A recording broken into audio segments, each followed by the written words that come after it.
দর্শক, বিশ্বকাপ কিন্তু শুধু একটি ট্রফি নয়, এটি একটি দেশের গৌরব, ঐতিহ্য এবং স্বপ্নের গল্প।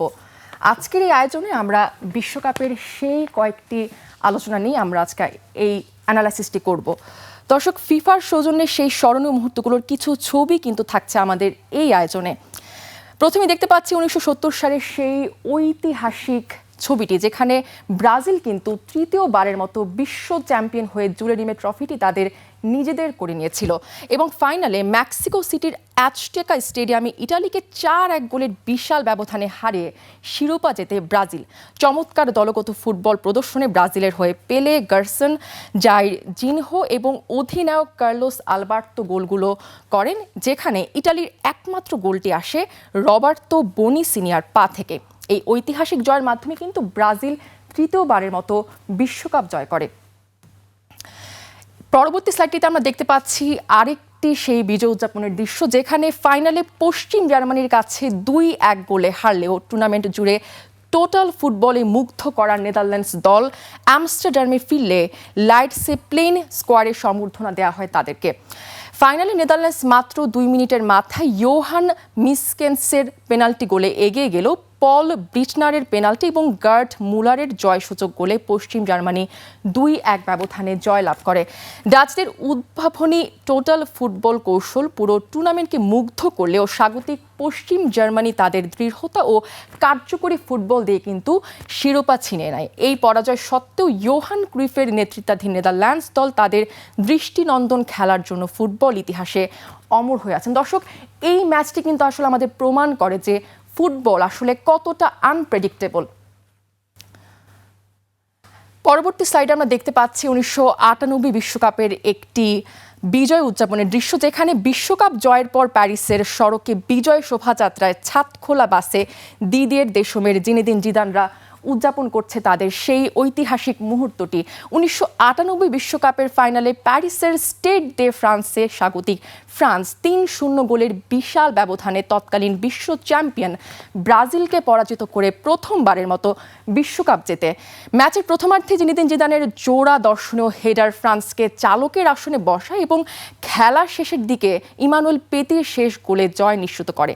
ব্রাজিলের ওপর ফ্রান্সের এই একচ্ছত্র আধিপত্য এবং ডিফেন্ডার মার্সেল দেসাইয়ের লাল কার্ড পাওয়া সত্ত্বেও দুর্দান্ত ম্যাচ সামলানো ডাচ ফরাসি ফুটবল ইতিহাসে এক অবিস্মরণীয় অধ্যায় হয়ে থাকবে। দর্শক, এই ম্যাচটিতে এই জয় কিন্তু ফরাসি ফুটবলের ইতিহাসে এক অনন্য যুগের সূচনা করেছে। এবং পরবর্তী স্লাইডটি আমরা যদি বিশ্লেষণ করি, তাহলে দেখতে পাচ্ছি 1998 সালে সেই ফুটবল ব্যর্থতার গ্লানি ভুলে কিন্তু রোনালদো নাজারিও আবার প্রত্যাবর্তন করেন 2002 সালের সেই ফাইনালে।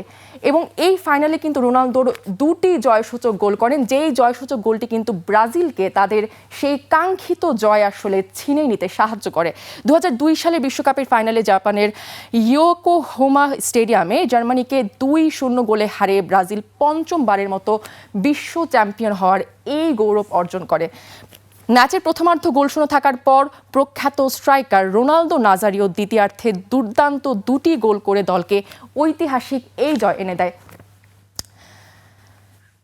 দর্শক, এখানে আমরা দেখতে পাচ্ছি 2006 বিশ্বকাপে জার্মানির মাটিতে জিতে ফেরার পর ইটালির সেই ছাদখোলা বাসে তাদের উদযাপনের ছবিটি, যেখানে 2006 সালের বিশ্বকাপের ফাইনালে কিন্তু বার্লিনের অলিম্পিক স্টেডিয়ামে নির্ধারিত ও অতিরিক্ত সময় 1-1 গোলে সমতায় শেষ হওয়ার পর পেনাল্টি শুটআউটে ইটালি কিন্তু 5-3 ব্যবধানে ফ্রান্সকে হারিয়ে চতুর্থবারের মতো বিশ্ব চ্যাম্পিয়ন হয়।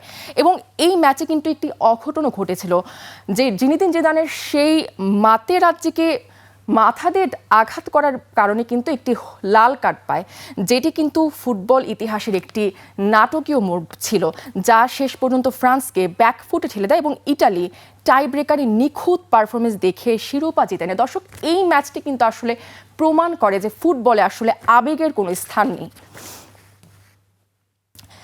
2010 সালের বিশ্বকাপটি যদি আমরা বিশ্লেষণ করি, তাহলে দেখতে পাচ্ছি 2010 সালে দক্ষিণ দক্ষিণ আফ্রিকা থেকে শিরোপা জিতে ফেরার পর মাদ্রিদের রাস্তায় স্পেন দলকে সংবর্ধনা দেওয়া হয় এবং এটি কিন্তু ছিল স্পেনের সর্বপ্রথম বিশ্বকাপ জয়। 2010 সালের বিশ্বকাপের ফাইনালে দক্ষিণ আফ্রিকার জোহানেসবার্গে মুখোমুখি হওয়া স্পেন ও নেদারল্যান্ডসের নির্ধারিত 90 মিনিটের চরম উত্তেজনাপূর্ণ খেলাটি কিন্তু গোল শূন্য সমতায় শেষ হয়। প্রথমে অতিরিক্ত সময়ের 116তম মিনিটে স্প্যানিশ মিডফিল্ডার আন্দ্রেস ইনিয়েস্তার করা একমাত্র ঐতিহাসিক গোলটিতে স্পেন 1-0 ব্যবধানে নেদারল্যান্ডসকে পরাজিত করে এবং এই ফুটবলের মাধ্যমে কিন্তু টিকি টাকা যে ফুটবলটি, সেই ফুটবলটি কিন্তু সারা বিশ্বে আসলে আলোচনা সৃষ্টি করে। ম্যাচে মোট 14টি হলুদ কার্ড ও 1টি লাল কার্ড বের হওয়ার সত্ত্বেও স্পেনের নান্দনিক টিকি টাকা ফুটবল জয়ী হয় এবং তারা প্রথমবারের মতো বিশ্বকাপ জেতার গৌরব অর্জন করে। দর্শক, এখন আমরা দেখব একটু 2014 সালের সেই মহাকাব্যিক ফাইনাল, যেখানে আসলে আর্জেন্টিনাকে জার্মান 1 গোলের ব্যবধানে হারিয়েছিল। এই একটি গোলে কিন্তু দর্শক আসলে সেই বিশ্বকাপের জয়ের কিন্তু নিশ্চিত করে দেয়, সেই বিশ্বকাপের ভাগ্য কিন্তু নির্ধারণ করে এই একটি মাত্র গোল। 2014 সালের বিশ্বকাপের ফাইনালে রিও ডি জেনিরোর ঐতিহাসিক মারাকানা স্টেডিয়ামে আর্জেন্টিনা ও জার্মানির নির্ধারিত 90 মিনিটের তীব্র লড়াই গোল শূন্য সমতায় শেষ হয়। অতিরিক্ত সময়ের 113তম মিনিটে আন্দ্রে শুরলের পাস থেকে দুর্দান্ত এক ভলিতে গোল করে দলকে 1-0 ব্যবধানে জয় এনে দেন তরুণ জার্মান ফরওয়ার্ড মারিও গোটচে। দর্শক, এখন আমরা যেটি দেখছি সেটি আসলে ট্রফি জয়ের উদযাপনের দৃশ্য কিন্তু নয়। 2018 বিশ্বকাপে ফাইনালে ফ্রান্সের কাছে কিন্তু ক্রোয়েশিয়া 4-2 গোলের ব্যবধানে হেরে যায় এবং এরপরেও কিন্তু 2018 বিশ্বকাপের ফাইনালে ফ্রান্সের কাছে হারলেও দেশে ফিরে এমন সংবর্ধনা কিন্তু দেওয়া হয় ক্রোয়েশিয়ার ফুটবলারদের। 2018 সালে বিশ্বকাপের ফাইনালে মস্কোর লুঝনিকি স্টেডিয়ামে ফ্রান্স 4-2 গোলের রোমাঞ্চকর ব্যবধানে ক্রোয়েশিয়াকে হারিয়ে দ্বিতীয়বারের মতো বিশ্ব চ্যাম্পিয়ন হয়। এটি হচ্ছে 2018 বিশ্বকাপের জয়ের পর প্যারিসের সড়কে বিজয় শোভাযাত্রার ফ্রান্স দলের খেলোয়াড়দের বহন করেছে খোলা ছাদের একটি বাস। সেই ছবিটি দেখতে পাচ্ছি আমরা। দর্শক, 2018 সালের বিশ্বকাপের ফাইনালে মস্কোর লুঝনিকি স্টেডিয়ামে ফ্রান্স কিন্তু 4-2 গোলের ব্যবধানে ক্রোয়েশিয়াকে হারায় এবং পরবর্তী বিশ্লেষণটি যদি আমরা করি তাহলে দেখতে পাচ্ছি সেই 2022 বিশ্বকাপ। দর্শক, এই কথা বললেই নয়, 36 বছর পর কিন্তু আর্জেন্টিনা বিশ্বকাপ জয়ের উদযাপন করে বুয়েন্স এইরেন্সে। দর্শক, এই বিশ্বকাপ জয়ের মাধ্যমে কিন্তু লিওনেল মেসি কিন্তু তার সেই দীর্ঘ ক্যারিয়ারের কাঙ্ক্ষিত যেই স্বপ্নটি সেটি কিন্তু লিওনেল মেসি পূরণ করে ফেলে। 2022 সালের কাতার বিশ্বকাপের ঐতিহাসিক ফাইনালে কিন্তু লুসাইল স্টেডিয়ামে আর্জেন্টিনা ও ফ্রান্সের মধ্যকার নির্ধারিত ও অতিরিক্ত সময় রোমাঞ্চকর লড়াই 3-3 সমতায় শেষ হয় এবং এমিলিয়ানো মার্টিনেজের কথা আসলে না বললেই না। তার দুর্দান্ত সেভিংয়ের কারণে কিন্তু টাই ব্রেকারে গিয়ে আর্জেন্টিনা এই ম্যাচটি আসলে নিজেদের করে নেয় এবং লিওনেল মেসিও কিন্তু তার সেই কাঙ্ক্ষিত যেই স্বপ্নটি কিন্তু লিওনেল মেসি পূরণ করে ফেলে। সেই দর্শক, এখন আমরা দেখতে পাচ্ছি 2022 বিশ্বকাপের ফাইনালে আর্জেন্টিনাকে হারানোর পর একদিন পর মাদ্রিদে স্পেনের ট্রফি উদযাপনের একটি শোভাযাত্রা।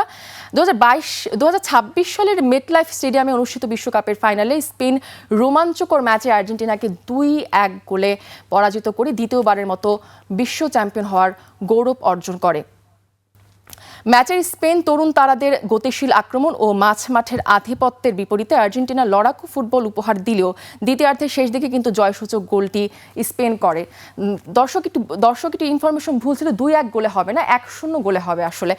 লিওনেল মেসির উত্তরসূরিদের দুর্দান্ত লড়াই সত্ত্বেও স্প্যানিশদের নিখুঁত দলগত পারফরমেন্স ও কার্যকরী কৌশল অবশেষে তাদের 2026 বিশ্বকাপের শ্রেষ্ঠত্বের মুকুট এনে দেয়।